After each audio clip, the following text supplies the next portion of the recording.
Not all superheroes wears capes. Some wear wellies. Wellies.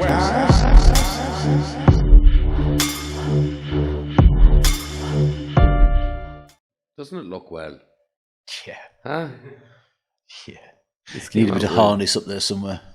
I do is right, Jan. I've got harness at home. I've got an ass's collar at the moment being Lovely. re-leathered. Oh, so nice, yeah. relined and re-leathered. Great. Are we away? We are indeed. Good to go.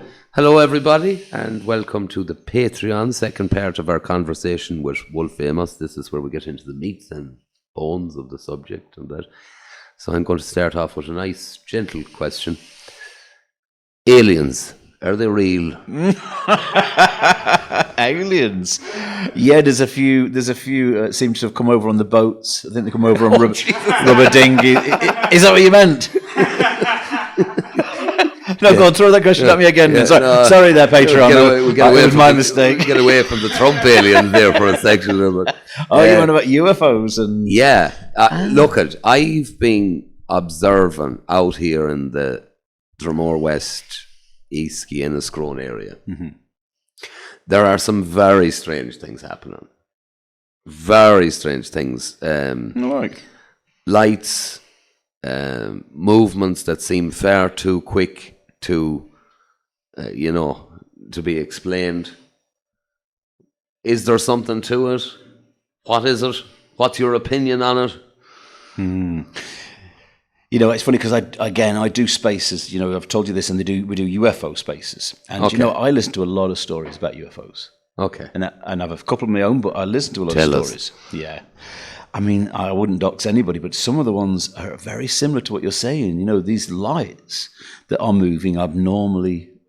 They're not in ways that we know that we can have science to cover as a craft. Yeah, because if you see a light that is, in perspective, probably looks similar enough to a star, but it's multicolored, and it makes a movement across the sky that would indicate that it was after traveling 50, 60 miles in less than...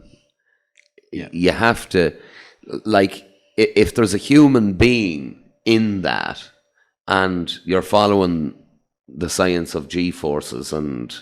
your every organ would be in mush. Yeah. So, I just... It's how big they are, doesn't it? I mean, we're looking at them thinking something might be in them, but how big do you think they are? That's this is the question. But I know it's a subject that I find very interesting because I've been looking into the aspect of the nuclear silos and historically how many examples there are of these craft coming over the nuclear silos and basically shutting everything down, and they lose control of the weapons and that. And for the life of me, I don't understand why people would make it up, because there's so little to be gained from it. If you're living in a village or a town, you don't want to be the guy who comes into the pub one night and goes, I seen something really strange on the way home. I was beamed up. I was probed. You don't want to be that guy. You don't want to be the one who says that. So what's to be gained by, Now, you certainly are going to... Do you mean if it was a human intervention as opposed to an off-planet intervention? Well, you see, I would believe that there's governments around the world who are capable of reenacting horrible, horrible scenes. And I think that there's an element of masonry and druidry in that they have pulled false events to absolutely destroy people's mental capacity and all of that. To deliver people into a new perception, yeah. But on the same token, some of the things that you see, if you do observe, are very difficult to explain. See, I was given the inside scoop on what this is as I was growing up in these circles. And what I found was the the one thing that they're trying to put back together is something called the common tongue. Okay. So the common tongue is like a hive mind. Mm-hmm. So if you study, let's say, the tree of life phenomena, or if you study the Bible, what there was, when humans fell, we fell from grace, we fell from this particular place. The common tongue was a form of telepathy. Yeah. Now, how we acquired that telepathy in that time, we can discuss that at another time, but this is a common theme throughout history, whether it's Zionism, whether it's Druidry and the practices of the aesthetics in India, or, down to some of the more awful things in India, things like the usage by sadhus of menstrual blood. It brings them up to that same illuminated state. It's like a commodity over there as well, and still to this day. So what we've got is this commodity of an intellect. And I think that's what, when you think about this idea around aliens and UFOs, it's something that at an intellectual level divides the wheat from the chaff. So if you first see something like that, the first thing you'll think of is we're programmed to say that's an alien.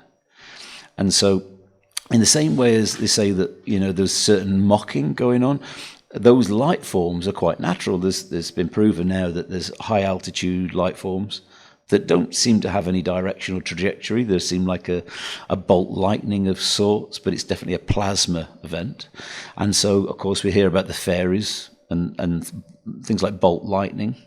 So there's definitely things in the scientific world that we know exist that have that same complex we call a plasma event.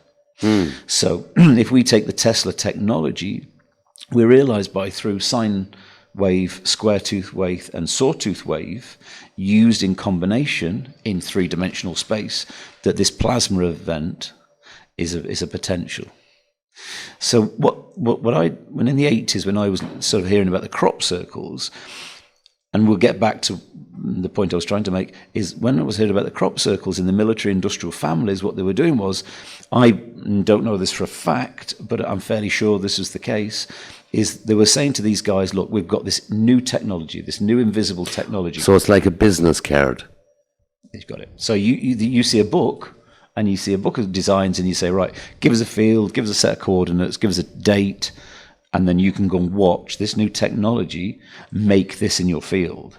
Because there's a fantastic video. Yes, there is. It was really early on as well. Yeah, near Stonehenge. Yeah, and I think that was the sign to all the lodge members, not just the lodge members, all the, what we'll say, the financial institutes.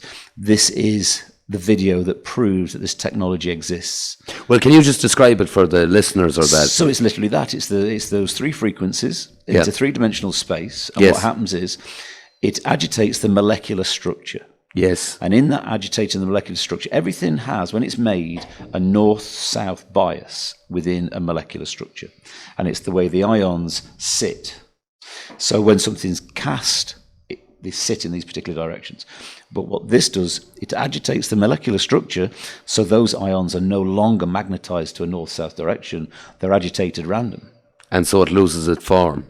So in the name of a stalk, so you've got a stalk, you agitate that particular region, and so instead of it burning up, yes, because that's not the frequency they're using, they're just agitating the molecular structure, it in of itself collapses at that point.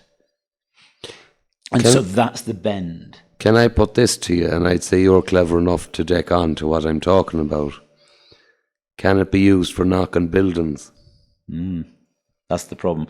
And Dr. Judy Wood, in her thesis, and anybody who wants to go and research, Dr. Judy Wood's thesis, Where Did the Towers Go? Now, I didn't bring it this week, but we can do a whole program on it, because it in of itself is worth sort of showing the world that there are scientific theses proving that this technology exists. That's totally unrefuted for, 15, 17 years, something like that. So we know that this is in existence. This is not a potential Tesla tech that might come out of the patents phase. This is 1 million tons of buildings vanishing in front of our eyes in less than 24 seconds in two halves. Which defies physics itself. It's physically impossible to drop buildings at that rate. No, I think it was 8.8 and 9.2 seconds for the two buildings to drop. Whereas if you'd have dropped an orange from the roof, it would have taken 12 seconds for it to drop, just by dropping an orange. So for it to have dropped quicker than free fall, with all that obstruction of the layers, it's just not even possible. And where were all the upsteels, and that whole thing was a technology. And of course, if you think about it, all them years ago in the 80s, if you were a landowner and you saw an invisible technology, you'd be tempted to invest in that, especially those more military families like the ones I was round. But you see, the ones I was round had a different industry. I won't go too deeply into it, but because of the occult nature of their practices, they recognised that this technology could be used to unify people's minds like the common tongue. So giving us a global common tongue meant that it would reduce war, deception. So that was the other undercurrent, that within the elite themselves, they were saying to themselves, well, we've made enough money out of war. We can't really, the front edge of the war that's going on now, I call it the front edge of the Khazars, really, because it's the same monstrosity that's been roaming the planet forever. And I think in the 1800s, I think a lot of those big rich families, trading families, I think they said, the war dollar's one thing, but do we have to keep making money on the war dollar? And of course, as we know from what we were talking about earlier on the earlier part of the show, is that the munitions companies started making more money from the nitrates towards the farmers after the wars. Yeah. So there's this sword share, ploughshare cycle that we're trapped in. Well, that's a similar thing too. A lot of the companies that received funding for the formulation of things like mustard gas and they got into pesticides and they started getting into things like but a lot of it's byproducts industries, have you noticed? Yeah, that's right. That's a big problem actually, because they're industrialized. They've got byproducts they can't get rid of. And so when we think about fly ash going up into Bryce Norton, into the Air Force Base there, and that's what we see up in the sky being used as a reflecting agent. They call it solar radiation management. You know what I mean? When you see the weather patterns in the sky, and you hear about on the weather report, sometimes they even mention it, that they're using chaff and particulates in the atmosphere. Well, one of the things they use is ash from the ESB generating stations. Okay. And it goes, and it's a reflectant to stop, to control weather patterns. So again, it's another byproduct they have no way to get rid of. Same as the nitrates from the munition works. I think it's up in the north, up in Belfast, is where the main munition works is. One of them for the nitrates. Excuse me. And of course, when you look at that, I think fluoride is a byproduct of the zinc or the aluminium industry. Then we've got hydrophosilic acid. There's a few other, sort of at the minute it passed me by, some of the ones in the food chain that they use that are byproducts, and they've no way to get really rid of them, and they're quite harmful. And this is what we're finding. This is what's going into the food. It's going into the water, and they're actually using them simply as kind of a social, experiment to see what will happen when you include things into people's diets. And we know now from plastic. Microplastics, it's causing all sorts of problems, whether it's the estrogen or whether it's the microplastics. We've got a big issue with, as we said earlier, parasites. Nobody parasite cleanses anymore. It's affecting society. We know now psychologically these phenotypes is what they're called, that's released by parasites are the same estrogens as the plastics in the food is releasing. So again, we've got this double-edged sword of estrogenation that's going on in society, and then we want to know why all of a sudden we've got these crops of young, sort of effeminized males, trying to find themselves in society of farmers and builders, and it's a layer in society that we're going to be looking back at in history and going, right, okay, whatever happened there, and we'll be looking at food, we'll be looking at parasites and what they release. Because what you're after saying is extremely observable as well. If you look at, one of the things that I like to do is look at photographs from years ago. Even the physical makeup of men has, the shoulders are narrower, the hands isn't as big, the facial features are not as chiseled or defined. There is you can observe that we all look more effeminate, especially my generation. Your generation, not so much, but something happened. Young men, you don't have the hairy back and chest or that. Really all of these things are starting to, they're becoming observable, if you get me. Well, how about this for a thing? What do you think the size of a man was in Drumshanbo in the census in 1900? What kind of a size of a stamp of a man do you think they had in? Now, bear in mind, this is 100 years ago and plus. Well, I presume they were shorter, but I could be completely wrong. No, I thought the same. So between Drumshanbo and all the way up through Cavan, the men were 6'6", and that was the average for the male at 1900. I seen a census there a few years ago, and I was like, how can that be? But apparently, because it's mining region, because it's these big strapping fellas, apparently all the areas full of these really big guys. But then you only had to come 10 or 15 miles into South Sligo, and they were all small people. And it is literally that defined, that lake system, Loch Allen and all that area there apparently defined between these very, very tall people, the Cavan and that bit of Leitrim, and then across this side was all the soft people and the much gentler and much smaller. And it was in this census. Another observation that I do make is accents.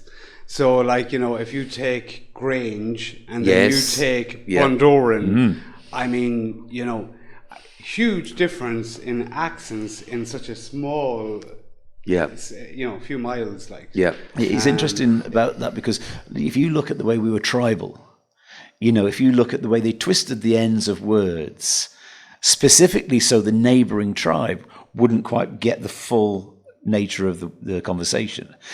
So, like cultures did it next to each other, but then when you look at it, it goes right back down to, as you say, the next townland from each other would have the different twist on the ends of words that their townlands people would know the twist of, but the neighbouring townland wouldn't. Now, it sounds like awful feudalism, but actually it goes back, just as I talk about, the sort of more tribal feudal war that all cultures seem to be working upon until much more recently than we realise. But there's some remarkable aspects to accents and stuff like that, because if you travel to, I think that's delaying on you there, and there we are.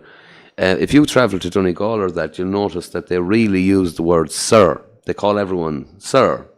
And I was talking to an older Donegal gentleman, and I says, why is everyone sir that? And he says, because when you go back to when we were under occupation, you had to refer to the landed gentry as sir.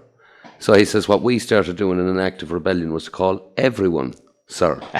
So it took away the little power that it had, because if everyone is sir, then you're no more important than the guy down the road, the farmer down the road. He's sir too, do you know? Do you know where the word sir comes from?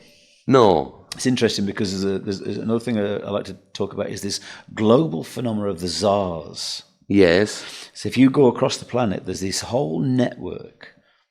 And I think they're called the Order of the Serpent. I think they're the Order of the Dragon is this Tsar. It's in that whole, so the Khazar. They were the core, sort of the head of the snake. Okay. And the head of that snake is a warring head. Right. That's currently in Palestine. But the Tsars, if you look at how many there is, Sir is that resonant name in society. It's because if you in the army, when you say sir, you don't say sir. It's not ear. It's Tsar. Yes, sir. And it's said as Tsar. It's not said as sir. It's Tsar. So when you look at it, we've got the Caesar in Rome. Yes. We have the Kaiser. Yeah. They were always a big influence in Germany and all through That's those right, areas. Kaiser Wilhelm. Yeah, that's right. And then if you go to North Africa, you have the Khuzar. That's right, yeah. All across so that would be part of that Tsar network.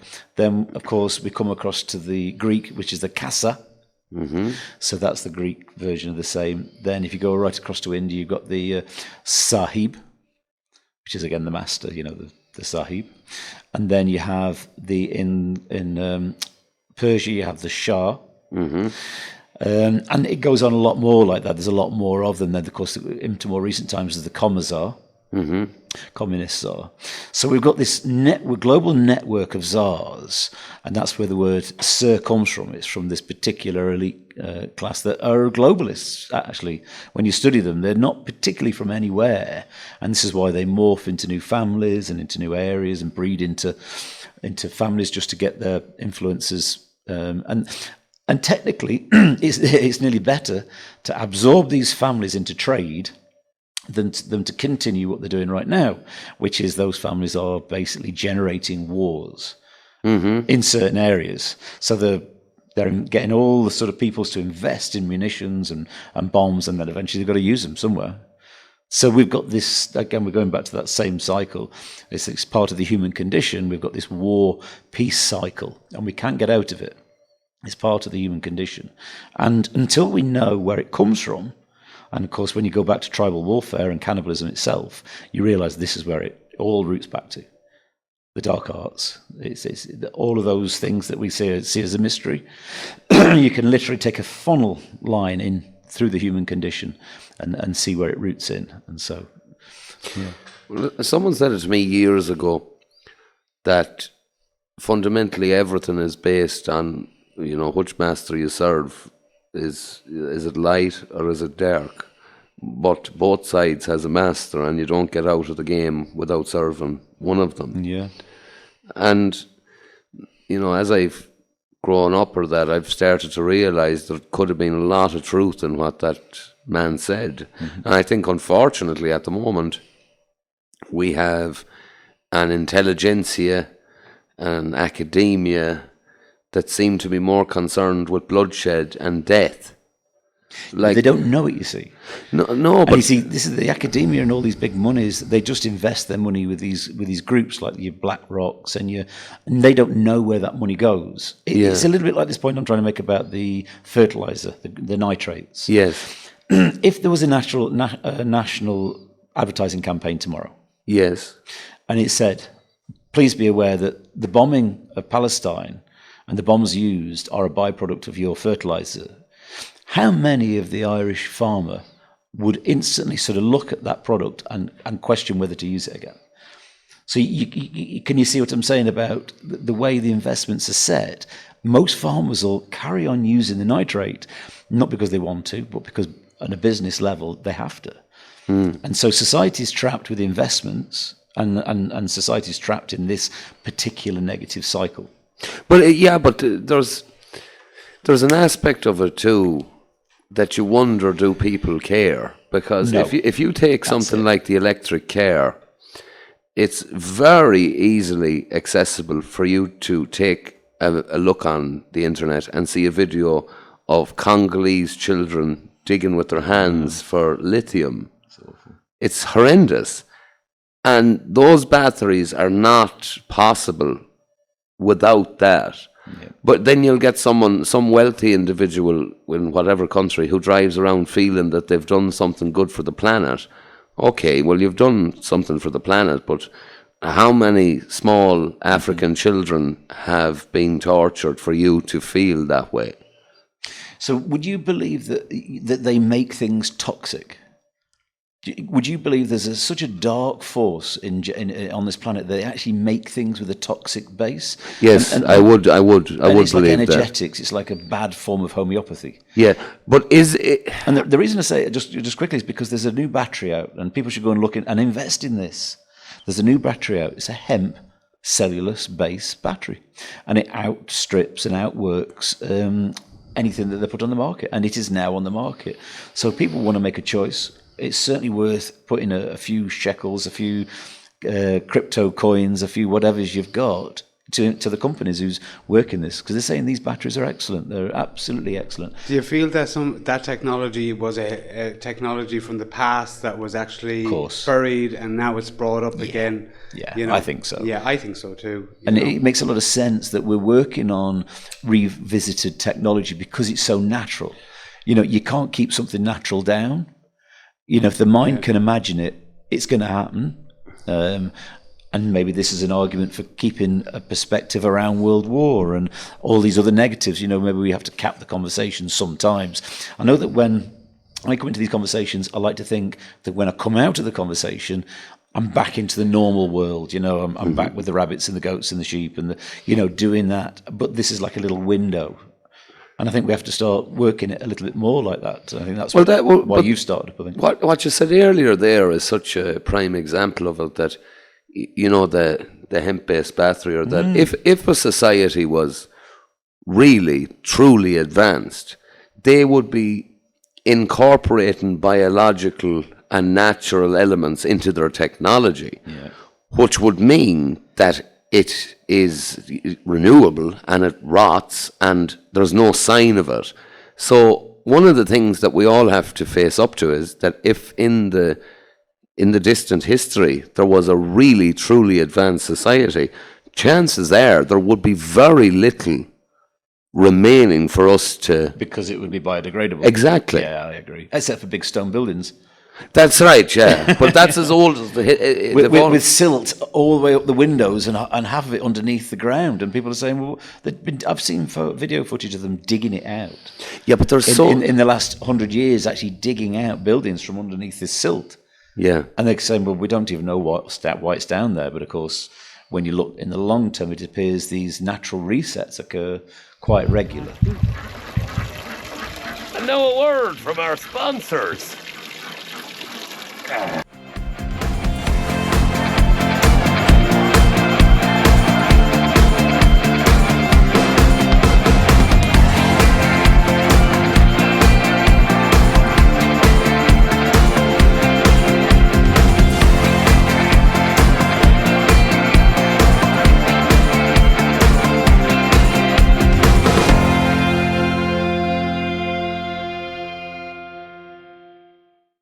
You're probably always wondering what these bottles are all about. I'll give you a wee heads up.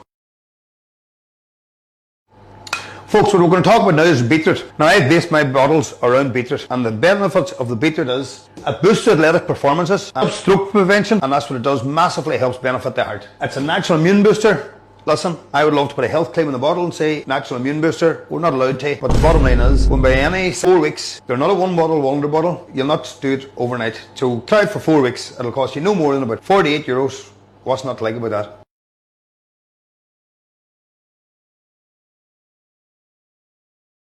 When the storm hits and the power goes out, you shouldn't be left stuck. The handcrafted Donnelly Rocket Stove gives you reliable cooking anywhere, anytime.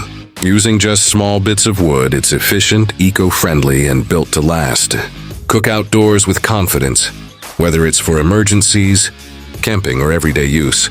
Order yours today at donnellystoves.com and use code Conway EXP for €10 off your order. Quite regular. I'm arguing for over 200 years, I think. And there's a reset, like a fairly major wet reset.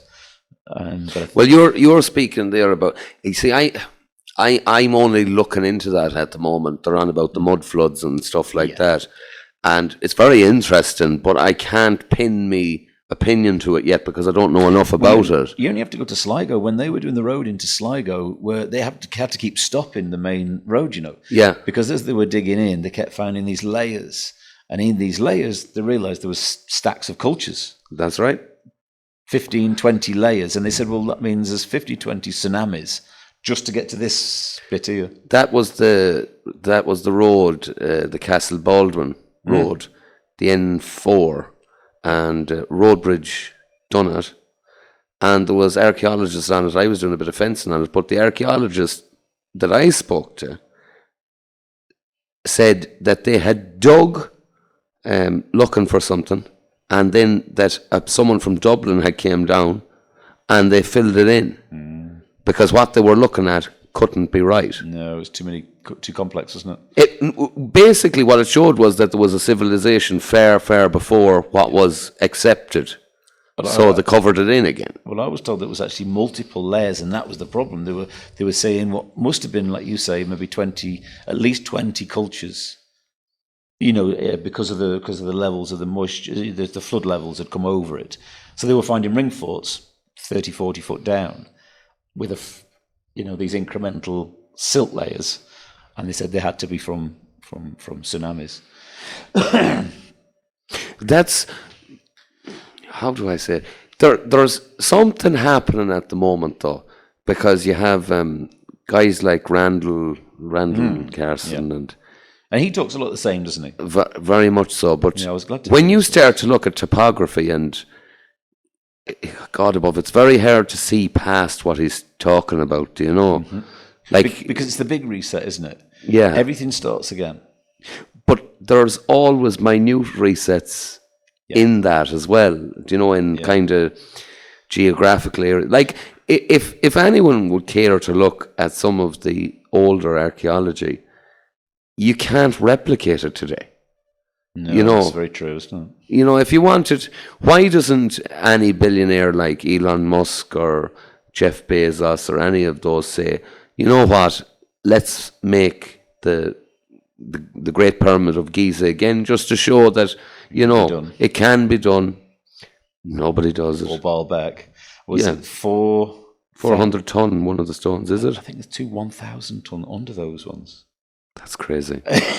Because if you get into, do you know, the realms of construction now, you know, cranes have limitations. Yeah, so I mean, you wouldn't be able to move 1,000 tons in this age yet. No. So there's an interesting philosophy, formula, I should say, around this technology, and it was replicated in Coral Castle. Did you ever look into Coral Castle in Florida? No, tell me more. Oh, this is the guy who done the megalith structures. He did, and he had to move it because he was getting hassled from the locals because they were nosying on him. Yes. And he actually put it all on a lorry and took it all off and went somewhere else with it. Set it all up again. But he was levitating things. So I kind of, look, I mean, how could you levitate something? With resonance. Exactly. So what does the Earth resonate at? 7 hertz. Exactly. So if you're in negative polarity, isn't it? Sorry, No, that's it. 7 hertz in negative polarity. So if that's I think it's between 6 and 8 as well. I think they do even say between 6 and 8. So if you create between 6 and 8 in negative polarity, okay, then they polar oppose, and you get then anti-gravity. Well, that's something that I have always thought about, because and a lot of people don't realize it or that, but Trump's uncle was the man who took all of Tesla's documentation on that. Yeah. I can't see past the fact now that he's getting all these billionaires on board. Yeah. I reckon we're on the brink of, and whether it's positive or not, I don't know, but we're on the brink of a complete world change when these technologies finally Well, they're even come saying out. by 2030 we'll have robots. We'll all have them by 2030. Same as we have mobile phones now, that we'll all have our own biped robot. Well, you see, if you get into the nitty gritty of it at the moment, with AI and robotics and stuff like that, if someone is living on some place that they own or that, you're on the dawn of a new, you know, like a small homestead like this, if you have robotics on it and all of a sudden you wind up in a situation where you can feed yourself, you know, quite easily. This is part of the hijack, isn't it? We have to get ahead with homesteading, because that's the fundamental way in which we can actually sort of revolutionize or evolutionize people's minds. Because, you know, work is the part of an issue with the human condition. We have to work. Yes. You know, the natural world doesn't have to work like we do. You know, this is the toil in the earth that the Genesis teaches about toil in the earth. Yes. So this is what and so arguably, is it correct to take away? Would idle hands make, you know, the work of evil? We don't know yet, because we've never really had the chance. Yes. But the robotic age has the potential to make us actually quite humble, to make us quite an interesting society. But it has obviously the negative, where it can idle hands make the you know. Well, isn't this where the great controllers have decided that there will be less people? And also highly sexualized, highly entertained. Yeah. All these things is the way to absorb that. This is why the robotic age and this current age is happening together, because they have to have people do something else. And, you know, they don't know what to do with this. And as Noel Harari, who's the head of I think he's the lover of the head of the World Economic Forum. Yeah. He said that we don't know what to do with people when the robotic age comes. So we're going to drug them. and we're going to give them computer games and sex toys to absorb them until essentially, I mean, people will depopulate. Well, that's something that I thought about. You know, you have that game, Darren. What, a sex doll? No, perish the thought. No, you know that game, Farming Simulator? Yeah. And you have truck driving simulator. And yeah, if you had said to someone 40, 50 years ago, you know, when you're finished your day's work, you can sit down and pretend to be farming an actual job, like. Yeah. Is that preparing us, do you think? It's because if you could go home and have or get up in the morning and do your computer work and then the farm gets done, do you think that's what that prepares us? I can't help but think so. I think so. So we were talking about the orbs and we were talking about the UFO thing. And so to go back to that, it's a nice segue back, is what orbs are when we see them in the sky. They are carrots. See... Carrots? Yeah. What do you mean by that now? So they're to draw our minds to something. They right now, to get inauguration with this common hive mind, they need us to willingly listen for that inauguration. And so when you look at the way they're using the UFO phenomena and aliens as a form of mind control, or at least to take out the uncritical thinkers, they're like these carrots that make people go, oh, look, it's got to be an alien and it's got to be a UFO. Whereas a critical thinker, plenty of protein getting into the brain, would go, that looks like a bit of technology that I don't know about, but it's a bit of technology. So you can see the two different perspectives. You'll get you see, that's kind of... Yeah, they might want the naive one to stay in society. They might want to depopulate those ones. But the critical thinking ones that say, now hold on a minute, there's something going on here, they might have a different purpose for they might get into the future because their brains is actually critically reasoning. And I know that's a very important part of this process, this eugenics process that's going on. I say it's a eugenics process for the mind. That's what's going on right now. Do you think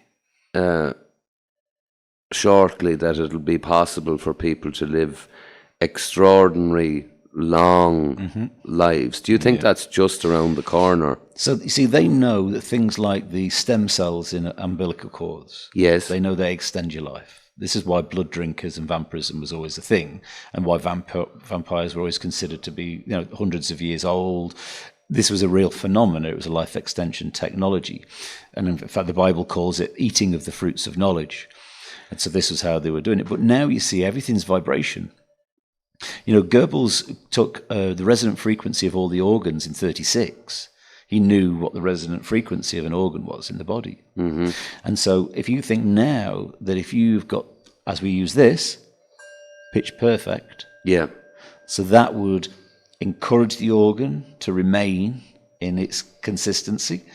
Whereas if, like in rock music, where they change the frequencies of musical instruments from 432 to 440, what it did was it created that harmonic that's crystal clear. At that point, it starts to collapse, and it's called overly progressive. So if you want to harm somebody's organs, you could use something that's either overly progressive or would actually break down as the harmonic started. So those two wouldn't be good frequencies, so you could harm somebody. So if you think about this in the same way, it's a tool that could be used in society, and our mobile phones are that potentially that frequency-based technology. Having it in your pocket, you might notice it warms up your pocket. Mm-hmm. So there's nothing to stop them utilising that technology. Is my point. Well, then, if that's the case, and what about the bells years ago? Do you remember? Well, this is the it. Old world, I mean, I don't know. They reckon they were healing bells, but they could have just as well have been the opposite as well, couldn't they? Yes, that's very true. There could be frequency derailed. Yeah, absolutely. Yeah. And arguably that. But I question whether you can do that to a bell. I don't think you could tune that out. I think you could have a different pitch, but I don't think you could get it so that it would be overly progressive. Might not be a sound wave. I think it would always be an eminent because of its cylindrical nature. Could there have been a mechanism of control? Yes. Or it would have been to tune the mind in. See, this is again, this common tongue. The bell was also to tune the mind into a social thinking, we underestimate, like in Tartaria, that they had a social mind. And this social mind is what's broken down. Well, for anyone listening who hasn't heard of it, will you give a brief synopsis of what Tartaria is? It's some people are speaking of it that it was an alternative society that ended rather quickly and has been written out of history. So I don't know enough about it to discount it or prove it, you know what I mean? But you might know. It's certainly worth looking at. I mean, there's a lot of images on Tartarian cities that had things like what looked like telegraph poles. They had some kind of collector of energy poles in all the buildings. You know, all the buildings were beautiful, like ornate, in ways that's sort of unnatural for a house, for a townhouse. Even through America, I don't know if you know this, and I've got this and I finally found it. There's a book, and it shows you that all of the Greco-Roman buildings in America, they were there before Columbus turned up there. They've been there. A lot of stuff out in Americas. Another one is the Grand Canyon. There's whole areas you can't go to now because you go in the caves and there's huge Buddhas, huge Ankhs and sort of Osiris and massive ones. Why do so many Egyptian artifacts end up where they shouldn't be? Because it's a global culture before there was a global culture before. Yeah, and I think Buddhism was one of them. Now I know more about Buddhism. I realise how big it was, and still is. In fact, it is still quite in different forms. But it's the same as the Egyptian. Well, the Buddhist monks are fully aware of frequency, exactly. and have been for a very long time. Yeah. But I read one time he was an English discoverer, and it was in Tibet, and the monks could make physical objects disintegrate through resonance. Doesn't surprise me, actually. But again, I get to the same point that, you know, some people say, I don't believe that or that. Why would you make that up? Why would you come home from... You were sent out on a royal assignment to find a new route for bringing tea. Yeah. And I seen a Buddhist monk as well, or a guy that did Buddhism in a big way, and he was actually able to set tissue paper on fire, without touching it, like, you know. Yeah, I think I saw that guy as well. That was quite something, isn't it? Stuff. He kind of disappeared then, and I think they weren't happy with him when he kind of... Because he did vanish very quickly. He was out and gone again, wasn't he? Right. You see, this is the problem, and well, it's not even a problem. One of the things about this growing into the mind, so from the occult groups that I would have been exposed to, part of that growing into the mind is about balancing the synapses, so the logic part of the brain, the empathy, the memory and all of that side, which is what makes us human, with this, what we call the reptilian brain. And that reptilian brain is much more instinctual. It's much more the dominating brain, if you like. And so if an emergency comes, it's actually that part of the brain that reacts, not the synapses. They sort of trundle along after and make some logical decisions. But the main bit of our brain is this central part. And so when you tune those together, that is the hive mind. That's where telepathy sits. So this is why they're quite happy to make us all very cerebral, because they want us to come into this hive mind. And the frequencies that we know as the interactive technology is what they're using to bring it into that hive mind. So some of their objectives are, in fact, for the right reasons. You know, to take away war, take away deception. But the other side of it is, will we have adverts? Will we get, we have to pay for this service? Or will it in its, see, my hope is in its primary stages, the magnetism of this technology will bring us into our natural telepathic part of our brain. And so for me, what it is about, it's about balancing the logic centers with that underused telepathic and latent ability. So when we, in the ancient times, when they made these amazing places, it was because they had that balance. And so they could use their logic centers in balance with this intuitive center. And then things like anti-gravity and all these just out of peripheral view things now were much more relevant and a lot more accessible for that brain built and trained. Because we have to remember the brain is a trained tool, isn't it? It's like anything. If you don't train it from a young to maturity, it'll never perform. It's like kids now who go to school when they're later, they just don't get the same performance ability in education as when they go from a younger person and come through the degrees of education. Yeah. So it's the same with the third eye. It's the same with the balance in the brain we need now.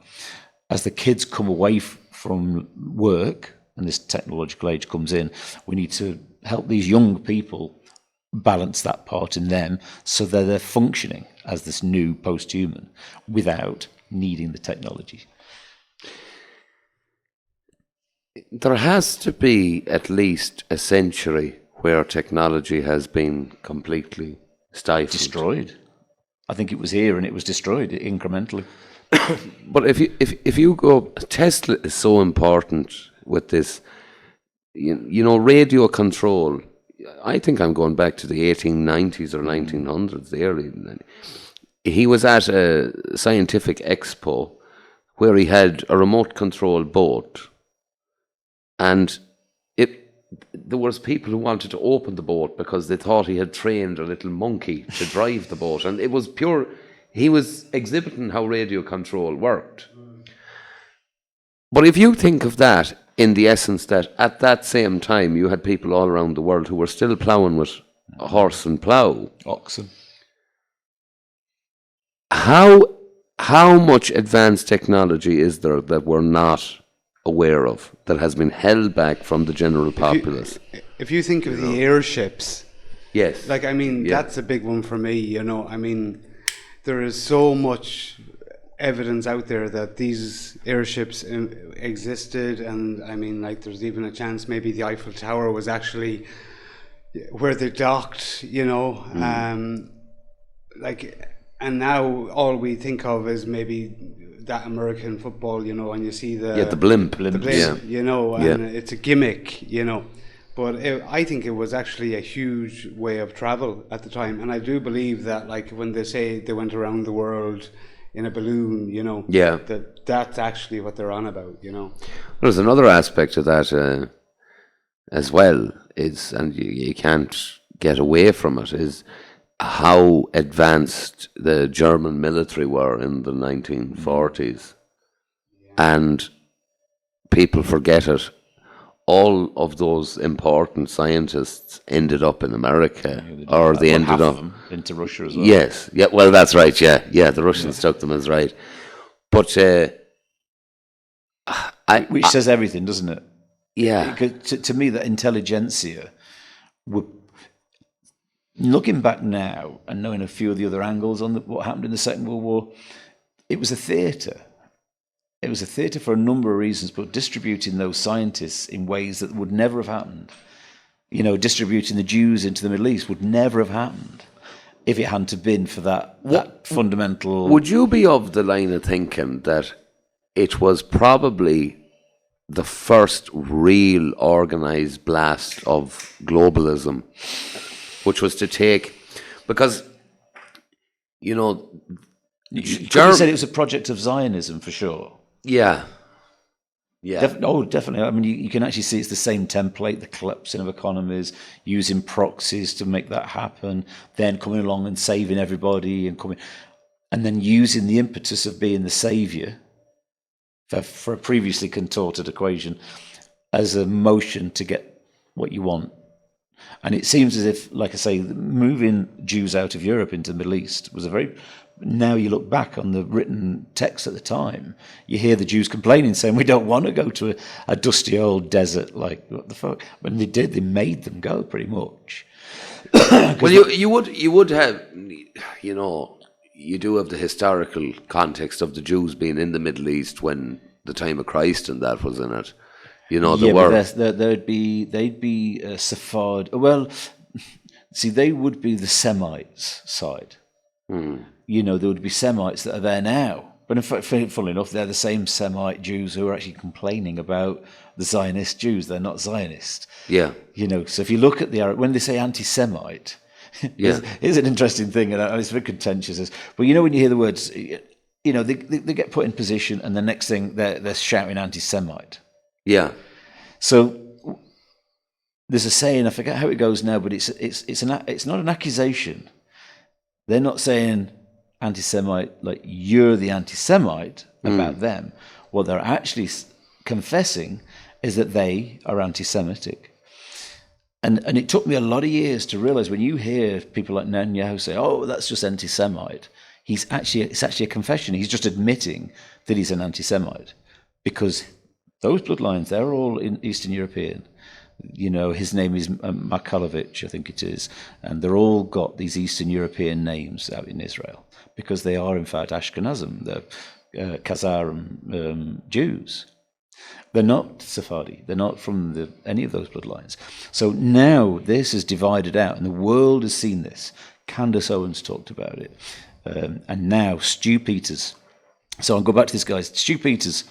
He just brought a documentary out 2 days ago called Occupied. I know it's $9, but have a sit-in, get a few friends around, and have a look, because this explains this clear in ways that you'll see right through to the Frankist movement, to how they were deliberately abusing people in Palestine with things in ways that are just like it's unmeasurable. It's unmentionable. Some of the stuff that he mentions in there. So we now know that they seriously are totally from the works of evil. When you've seen that documentary, you realise that this is a very real thing, and these are not Sephardic people. They're not Semitic at all. And so this is what now the world's waking up to it. The whole world is waking up to this. What it might do is it might extinguish. I was talking earlier about this the head of this Khazarian torment across the planet of basically destroying countries. Thousands of years this crew have been doing this, and this is the head of it right now. And it's finally coming to the point where the world is knowing who they are. Because, we'll never kill them. They'll always come back. So we have to bring through education, through parasite cleansers, because it's potential that's half the reason they're so aggressive, because they're mad with those infections. And so what we're looking at is this very large picture that's coming to the end. It's, the human condition is seeing through war. And so once we've seen that there is a tip of this war, and we do realise that it comes from this particular, the headhunting, the feudalism between cultures. When we look at that logical movement through, we probably will become post-human. We'll be able to move on. So it's going to need us all to look at it closely for a couple of years and go, okay, and let it go. It's a very important part of human evolution, I think. But if we get to the point where you go to a stage where work, labour as such is not necessary, Yep. I don't know will everyone be able to adjust to that. I don't. We have to find a new way to outlet the conflict in us. Yeah. So we can do it in one or two ways. I've got a methodology that I use, and it mightn't suit everybody, but things like sports will become much more prevalent. Self-challenging mentally and physically will become a lot more of it. And actually, I don't think that's a bad thing. But there's a lot of that going on at the moment. There is. Martial arts is on the real pickup. Martial arts. Then you have things like marathon running, ice baths. Yep. There's so many things that... And it's all adrenal based. Have you noticed how these are all things that build up the adrenals in the body? So it's that same level of where conflict meets sports, which meets this thrill we need inside us. And it's to feed this cerebral reasoning with an adrenal product through getting excited, through, getting into that motion of action. And it'll be what will take over. Otherwise, those idle hands will become evil's work. Can you see the hinge there? That we're in that hinge time.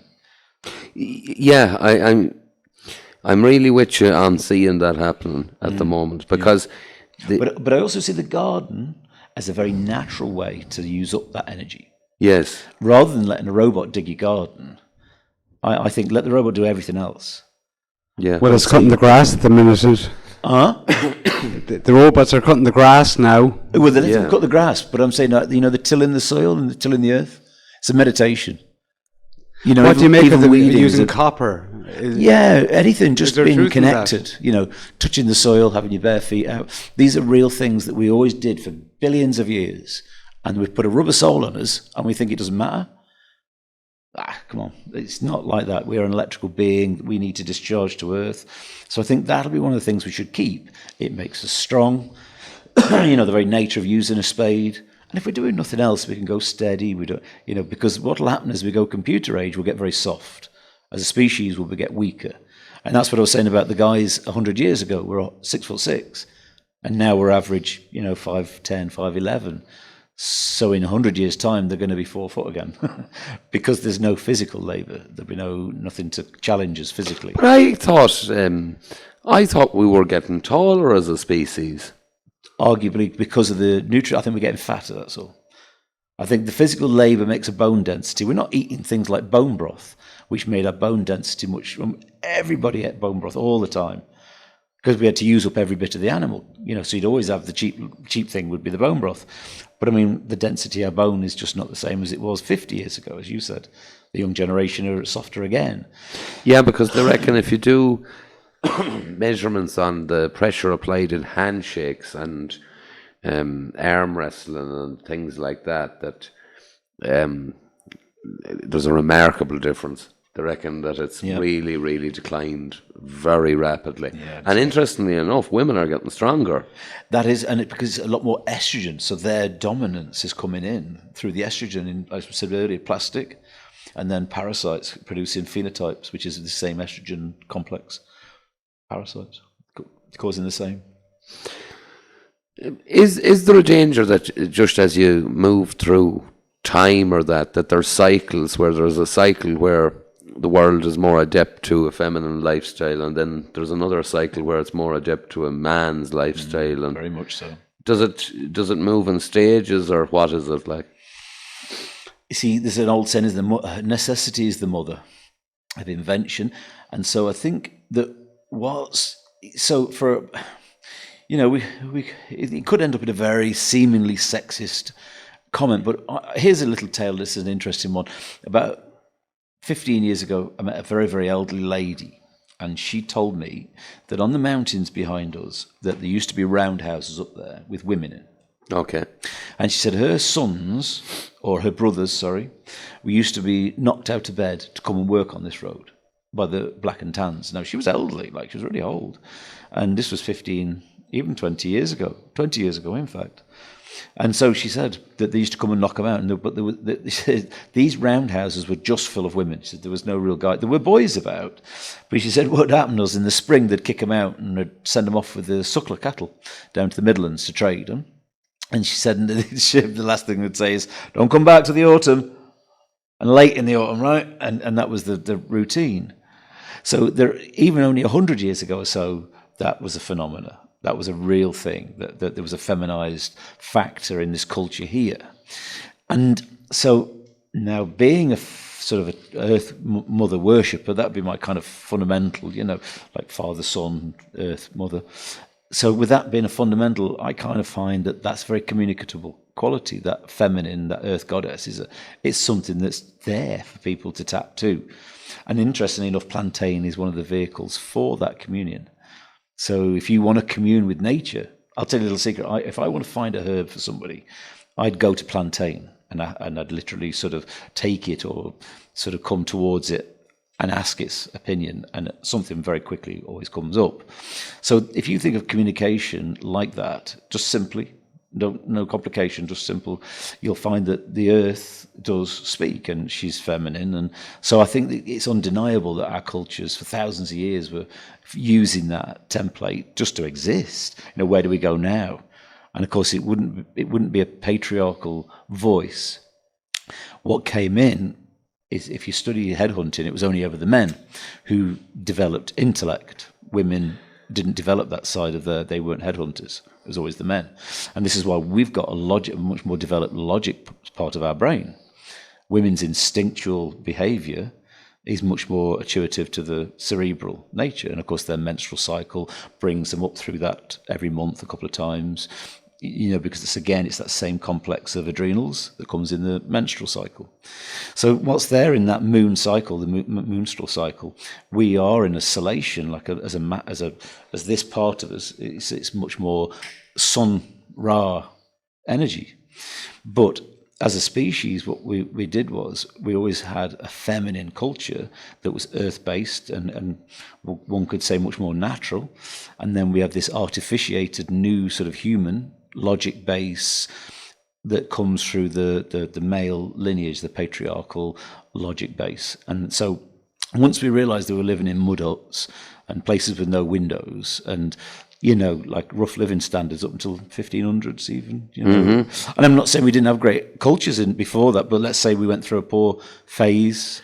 And then in the 1500s, we had John Dee came into the picture and he started to download from a macro being, apparently. And this is in fact where all the universities started, where the Freemasonry sort of hinged towards Rosicrucianism. So what they were doing was they were bringing knowledge together. And what John Dee said was he couldn't do it. He couldn't bring this knowledge down from this macro being. And so what he did was he put the Quran, the Bible, and I think it was the Torah, on the altar underneath the spire. And he said, right, what we'll do is we'll create groups of people, and those groups will be based on the Coven 12. And then what will happen is we'll download equally this information. And over 25 years, he started to download what we might call the logic base of society. And after that, things like glass came in. So, it wasn't skins up on a hole in a window, it was actually glass. And so that glass started to illuminate people's perspective. So there was this era where John Dee assisted in this download. And that's where the word university comes from, because from there he was downloading the universe, the one voice. And that's where that word comes from, and that's where all universities stem from that particular ritual that John Dee did. Excuse my ignorance, but John Dee... He was the alchemist, wasn't he, for Queen Elizabeth I? Okay. He was a very well-known alchemist, and he was an occultist.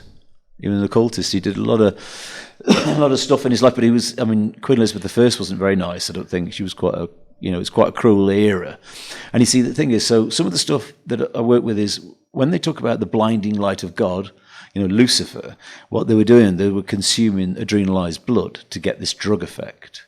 Now we know things like psilocybin might give you something similar, illuminated effect, or DMT, people take. But the base formula is this event that occurs in the brain. And so that's what it seems that they were doing. They were getting illuminated and downloading data to the point where the structural basis of logic and science was then formed, and that's what we've been building on for the last 500 years. It's very patriarchal. Why do you look all throughout history, let it be the Egyptians, the Greeks, the Romans, whatever society it was, and there was always a ruler who was very, very closely attached to an occultist, to a magician, to someone who was a druid. Yeah. You go all throughout history across the world. This is a common theme. Yeah. The Native American chief would have his shaman beside him. Yeah. The Egyptians had the high priest. Yeah. The Romans would have had one of the high priests. The Greeks, same thing. The oracles, everything. Why can't people get their head around that nothing has changed? In modern society, it's gone too logic, hasn't it? Yes, but you see, what I mean to say is, if anyone thinks that these rulers today don't have their occultist at their side, they're very foolish. Well, a lot of the MK Ultra, a lot of those projects that you hear about, if you notice, they're all to do that same thing again, aren't they? They're trying to do things like remote viewing, or connect with the inner psyche, telepathy, psychic, telekinesis. And so what it is, we had those abilities for thousands and thousands of years. And when we fell in Babylon, it was part of the common tongue concept. So when we lost this telepathic ability, that's when we stopped being balanced in our brains. And so we lost all that ability that we had, all that psychic ability with technology. Somebody asked me what language we were using in telepathy, and I don't know where it came from, but I said it was numbers. we were using numbers as a contact medium and a telepathic ability, and that's why it manifested as buildings and as these amazing complexes, because it was the way to express this new logic and intuitive-based manifestation. Yeah, well, you see, that would be the perfect language, because mathematics is the language. It's not words, it's numbers. Yes. And when I said it out loud, I was like, now I'm getting somewhere, because it makes sense. It just moves it all on. But if you look at nature in itself, there's so many things like the Fibonacci sequence, and everything natural follows a perfect numerical code. The way a plant grows, even deformity is a strange thing. It's you can actually see the code that led to it, where the mistake was made. It's. On that note, it's been an absolute pleasure, and we will have Mr. Wolfe Amos back regularly to blow our minds. So, thank you, everyone. My pleasure. Thank you very much, guys, and very best of luck with your new endeavours. Thank you. And to anybody out there who's interested, we're on X, and we're going to drag James on very, very soon. So we'll catch you over there.